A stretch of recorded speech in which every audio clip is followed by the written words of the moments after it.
आज हम इस वीडियो में डिस्कस करने वाले हैं कौन से ऐसे मेथड है जो आपके इन्वेस्टमेंट को बहुत ज्यादा ग्रो करेंगे या फिर वेल्थ क्रिएट करके देंगे।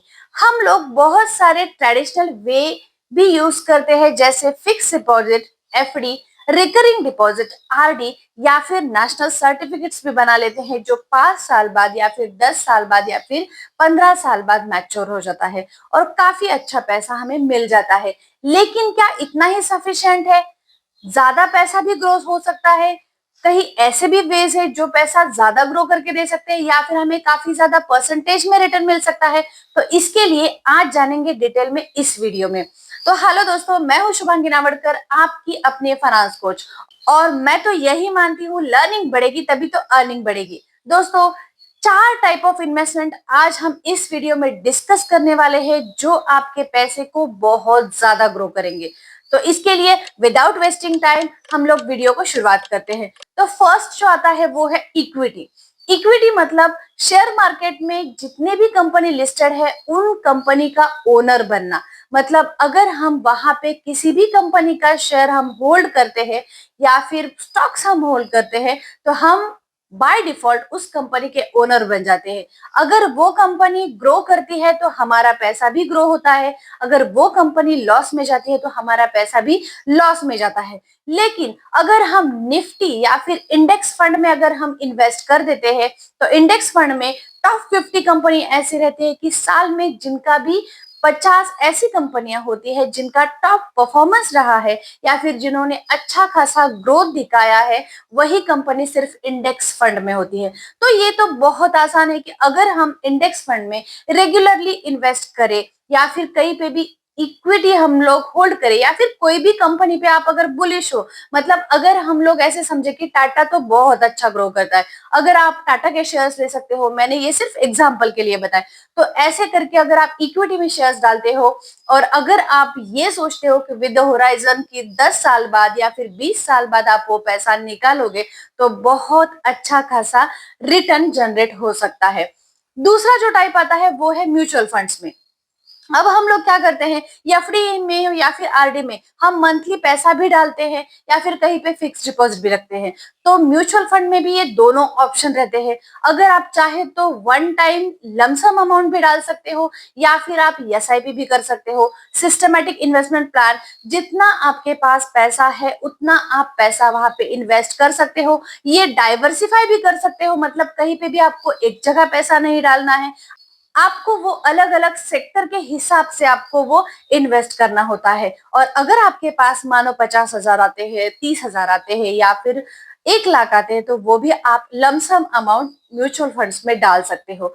म्यूचुअल फंड्स में अगर आप स्टेप अप एसआईपी करते हो, मतलब अगर आप इस साल पे 1,000 आप इन्वेस्टेड कर रहे हो तो अगले साल आपको 10% से आप 10% से आप एसआईपी बढ़ाओगे। इससे भी काफी अच्छा रिटर्न जनरेट हो जाता है। और सबसे इंपॉर्टेंट बात यह है कि म्यूचुअल फंड्स में आपको कंपाउंडेड एनुअल इंटरेस्ट रेट मिलता है। मतलब जितना भी आपको अगर इस साल पे आपने जो पैसा इन्वेस्ट किया है उस पे आपको रिटर्न्स मिलेंगे, बाद में फिर उसी रिटर्न्स को ऐड करके फिर से उस पूरे अमाउंट पे आपको इंटरेस्ट मिलेगा। मतलब इंटरेस्ट पे ही आपको इंटरेस्ट मिलेगा।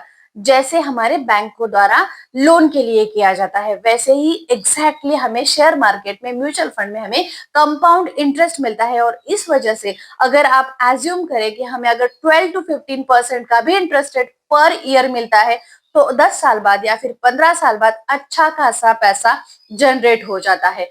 वॉरेन बफेट जी, इनका यही कहना है कि आपको अगर कहीं पे भी इन्फ्लेशन को आउट परफॉर्म करना है या फिर किसी भी रिटर्न को आउट परफॉर्म करना है तो आप निफ्टी 50 या फिर इंडेक्स फंड को चूज कर सकते हो। इंडेक्स फंड में भी आपको म्यूचुअल फंड करने आता है या फिर अदर थिंग है जो है ईटीएफ्स, वो इसी के रिगार्डिंग आता है। हर सेक्टर का अलग एक ईटीएफ भी रहता है तो वहां पे भी आप इन्वेस्ट कर सकते हो। थर्ड जो हमारा सेक्टर आता है वो है रियल इस्टेट। दोस्तों, रियल इस्टेट एक ऐसी इन्वेस्टमेंट है जो कभी भी बेकार नहीं जाती। अगर आप कितनी भी जमीन आप अगर परचेस कर लो तो वो जमीन 3 साल बाद, 4 साल बाद ज्यादा महंगे दाम पे ही बिकेगी, कभी भी उसमें डिप्रिसिएशन नहीं होता। तो इसके लिए रियल एस्टेट भी एज्यूम करना कोई गलत बात नहीं है। तो लेकिन क्या बिल्डिंग में करें या फिर किसी भी प्लॉट में करें, तो मैं तो बेटर यही कहूंगी कि आप प्लॉट में इन्वेस्टमेंट करें। उससे काफी ज्यादा अच्छा रिटर्न भी प्रोवाइड होता है, और प्लॉट जो है वो हमारे नाम पे होती है, तो इसके लिए कहीं पे भी वहां पे कोई भी लिटिगेशन का इश्यू नहीं आता। तो इसके लिए दोस्तों हमें रियल एस्टेट भी काफी अच्छा मान के चलना चाहिए, क्योंकि अगर आप 30% या फिर 40% आप अगर शेयर मार्केट में इन्वेस्ट कर रहे हो, तो आपका 40% आपका रियल एस्टेट में भी जाना चाहिए। और रियल एस्टेट आपको काफी ज्यादा, मतलब मानो कि 25% तक का भी रिटर्न जनरेट करके दे सकता है। तो इसके लिए छोटे से शुरुआत करें। अगर आपके पास ऐसा कोई अच्छा ऑप्शन नहीं है, फिर भी आप चाहो तो आप इक्विटी में डाल सकते हो, वही पैसा आप फिर बाद में रियल एस्टेट में भी इन्वेस्ट कर सकते हैं। और चौथा हमारा इन्वेस्टमेंट जो आता है वो है गोल्ड का इन्वेस्टमेंट। वो बहुत ही ज्यादा सेफ और सिक्योर माना जाता है। तो इसके लिए दोस्तों, अगर आप चाहो तो गोल्ड, फिजिकल गोल्ड भी ले सकते हो, या फिर आजकल तो डिजिटल गोल्ड भी मिलता है। लेकिन आप फिजिकल गोल्ड परचेस करने के साथ साथ गोल्ड ईटीएफ को भी एज्यूम कर सकते हो। मतलब आज अगर आपके पास मानो 90,000 का सोना है, 90,000 रुपए तो नहीं है आपके पास, मानो 9,000 भी नहीं है आपके पास, लेकिन गोल्ड ईटीएफ है वो बहुत ही कम और सस्ते दामों में आजकल मिल रहे हैं। टाटा गोल्ड का ईटीएफ सिर्फ आज 8 रुपए 43 पैसे का है, या फिर आईसीआईसीआई प्रूडेंशियल का गोल्ड ईटीएफ है वो भी काफी कम है। आप चाहे तो इसमें भी इन्वेस्ट कर सकते हैं।